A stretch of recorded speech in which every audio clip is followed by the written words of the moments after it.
Hello everybody, and thanks for stopping by on this video. Quick thing before this video, I just want to tell you that this channel will be about Pokemon content, Pokemon news, and mobile games that I play like Fate Grand Order and Pokemon Quest. So if you're into those kinds of things, make sure you subscribe to the channel down below. And also, if you do like this video, make sure you give this video a quick thumbs up. Now, let's get started on the top 10 Pokemon that I'm depressed won't be in Pokemon Let's Go Pikachu and Let's Go Eevee. Now, for this video, I'm going to stay away from legendary and mythical Pokemon because I'm sure everybody will want to see these in the glorious HD that the Switch is going to provide for them. And I'll be included in that list of people that want to see all these legendary Pokemon in glorious HD outside of that emulator thing where you can see the Ultra Sun and Ultra Moon games in 4K and whatnot. And also including the legendary and mythical Pokemon would just make this list far too easy, as their designs and powers and whatnot tend to be very beloved amongst the community. You'll also notice that the Pokemon on this list aren't necessarily the strongest or most competitive Pokemon either. These are just Pokemon that I love and love having on my team. Also, I'll be talking about their basic forms through their final evolutions, because I find the most joy in Pokemon in raising their basic forms to their final forms. You know, going on that journey and whatnot together and becoming stronger together. I don't know about you guys, but I find it extremely enjoyable. Now, let's get this started with number 10, Rockruff. I really love Rockruff. I loved his introduction in the Sun and Moon, I guess, Alola generation, Gen 7, as many will know it by. Rockruff is an awesome Pokemon, and so was its evolution line of Lycanroc, whether it be Dusk form, Midnight form, or Midday form. I really wish I would have gotten Ultra Sun and Ultra Moon just so I can get the Dusk form, because its design is awesome, and I think it's an awesome Pokemon.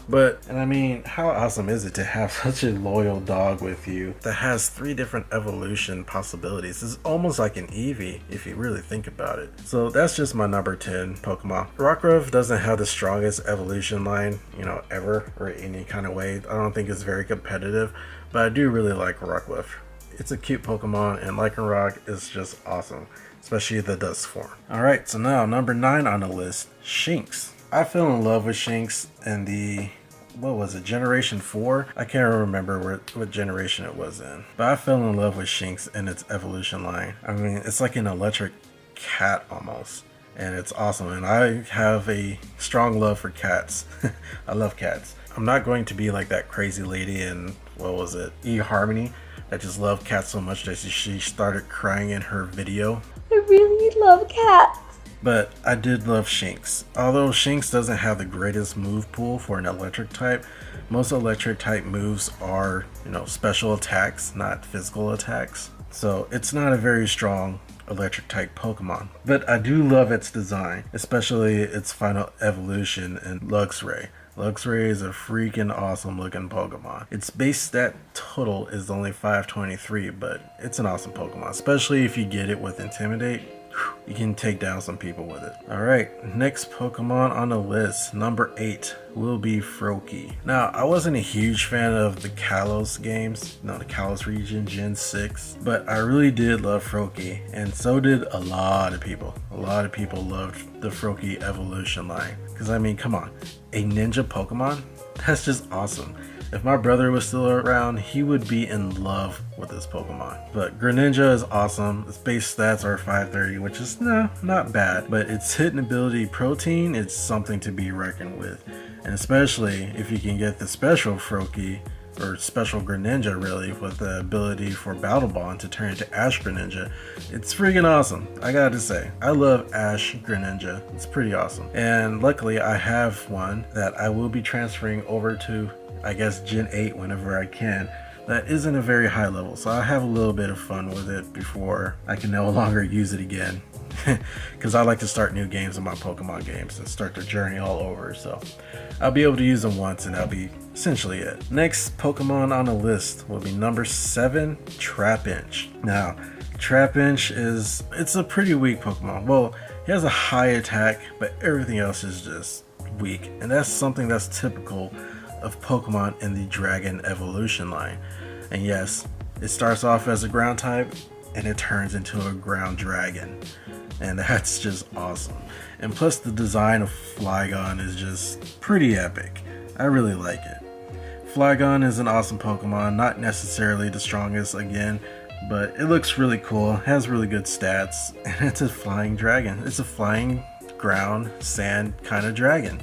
It's pretty cool. I really like the design. Next Pokemon on the list will be number 6, Oshawott. Now Oshawott is a pretty cool Pokemon that I really liked from that generation, and I have a deep love for samurai stuff, deep love for Japanese culture. Of course, I'm not Japanese myself and I don't know everything about it, and I don't speak Japanese either, but I do love the Japanese culture of honor and I love samurais. And so for them to introduce a Pokemon that could turn into essentially a samurai is just freaking awesome. Samurai is a really cool Pokemon. I really love Samurai. One of my favorite starters of all time. So that is starting to complete the representation of different cultures in these Pokemon games.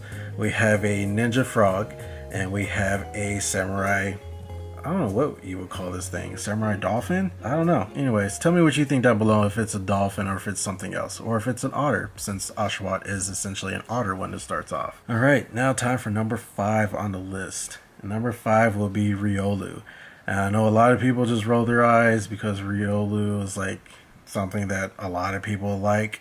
But I really did like Riolu's design, and especially loved Lucario's design. Lucario is a fighting steel type, and he has a Mega Evolution, which is pretty cool. Its base stats aren't, that great, but Mega Evolution, it's pretty cool design. I really like it, and it does get a huge stat boost. Next item on the list will be number 4, Type Null. I really did not like Alola. Alola was probably my least favorite generation of all the Pokemon games, but I really did love Type Null and Silvally. Type Null's story is just so sad to me, so tragic. The way that Type Null starts trusting its trainer more and becomes its full power form to protect said trainer and aid said trainer is just so inspiring to me, of how this friendship literally helps this Pokemon breaks out of its shell. In the Pokedex entry, it literally says its trust in its partner is what awakens it. This Pokemon is capable of changing its type. Well, that's also pretty cool that it can change its type. But literally, its trust in its partner is what makes it more powerful. Now that's some anime stuff, friendship, making me more powerful. And Silvally's design is just so cool. It's a Chimera, and Chimeras kind of make me sad after watching Full Metal Alchemist, with the whole Big Brother thing. I won't get into that, but this is at least probably a happy ending for Chimera, becoming stronger because of its trust in its partner. Now before we get to the top 3 Pokemon I'm sad about, why don't you tell me down below what Pokemon you're sad isn't coming into the Pokemon Let's Go Eevee and Pikachu games. I'm really interested to see what other people's thoughts are, and make a list if you can or really want to show me what kind of Pokemon you want to come to the games and are sad aren't coming. Alright, now let's start with number 3 on the list. Number 3 will be Axew. So now we're getting into the pseudo legendaries. Not quite legendary, but pseudo legendary. The pseudo legendary Pokemon Axew. Well, not Axew itself, but its final evolution form, Haxorus. Now Haxorus is such a cool dragon Pokemon. One of my favorites. Probably my favorite. I don't know. It's a toss-up between Haxorus, Dragonite, and Zekrom. But Haxorus is so cool and so strong. It has blades coming out the side of its face. I mean, how cool is that? Now, its Pokedex entry also says that they are kind, but can be relentless when defending territory.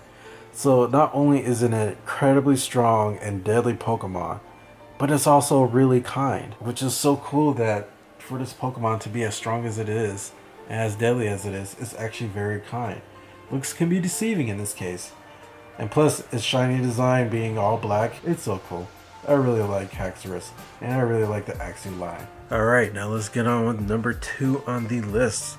This is the home stretch now, guys. Bear with me a little while longer. Number 2 on the list will be Cyndaquil. Well, the Cyndaquil evolution line. Now, Cyndaquil is definitely not one of the best starters in, all the generations of the games, but I just love Cyndaquil. I love Cyndaquil's design.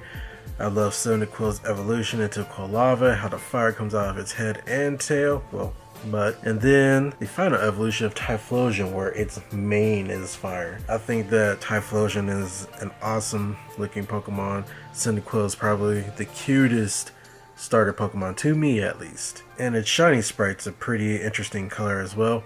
I'm not going to go into the color of it because I am colorblind, so I will probably get the color of it wrong, but from what I can perceive, I really do like it. Now, its Pokedex entry says that it's very timid, and it always curls itself up into a ball. If it attacks, it flares up its back for protection. So I just love Cyndaquil's evolution line. Cyndaquil, just adorable. If you agree with me, make sure you tell me down below that you think Cyndaquil is also the cutest starter that the Pokemon company has ever come up with. And if not, tell me what you think is the cutest starter down below. I'm interested in hearing what others have to say. Now, drum roll please. Imagine there's a drum roll going. The number 1 Pokemon. Now this is gonna bring up some controversy because earlier in the video I said I was only going to focus on the base evolution of every Pokemon. Well, for my number 1 Pokemon, it's actually going to be an evolution Pokemon, and this Pokemon is Umbreon. Now, the reason why I didn't want to say Eevee is because Eevee is going to be in these Let's Go games, but as far as I can tell, only a few of the evolutions are actually going to be in the game. The only evolutions that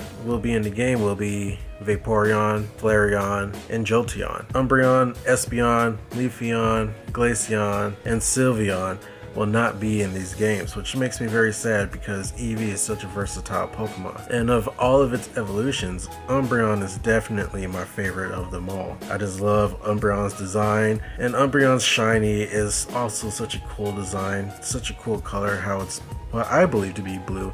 If it's not, tell me down below what the color actually is, because remember, I am colorblind, but I do love the blue rings that it has in its shiny form. Now, something I didn't know about Umbreon, coming from its Pokedex entry, is that when it's agitated, this Pokemon protects itself by spraying poisonous sweat from its pores, which I guess is something that you'd feel like would be of a poison type Pokemon, but this is a dark type, and absolutely my favorite Pokemon, I think, of all time. I don't know. It's up there with, well, my top 10 list, but I love Umbreon. I love its design. I love how defensive it is. It's such a tanky Pokemon, and I just love it. I can't get enough of Umbreon, and I'm absolutely saddened that this Pokemon will not be in the Let's Go Pikachu and Eevee games. So if you like this list, make sure you like this video down below. Give me a quick thumbs up. If not, hit the dislike button. I'll understand. And also, a challenge for you guys. Tell me what are the top 10 Pokemon you're sad aren't going to be in these Pokemon Let's Go Pikachu and Let's Go Eevee games. I'm interested to see what other people's lists look like and your favorite kinds of Pokemon, your top 10s that are outside of the Kanto region. Anyways, make sure you subscribe to the channel if you want to see more Pokemon content, as well as some mobile games content such as Fate Grand Order. I play that a lot. I'm horrible with the gachas, and Pokemon Quest, and whatever other mobile games I decide to get into. Danmachi, that's one I got into recently. Anyways, I'll catch you in the next video.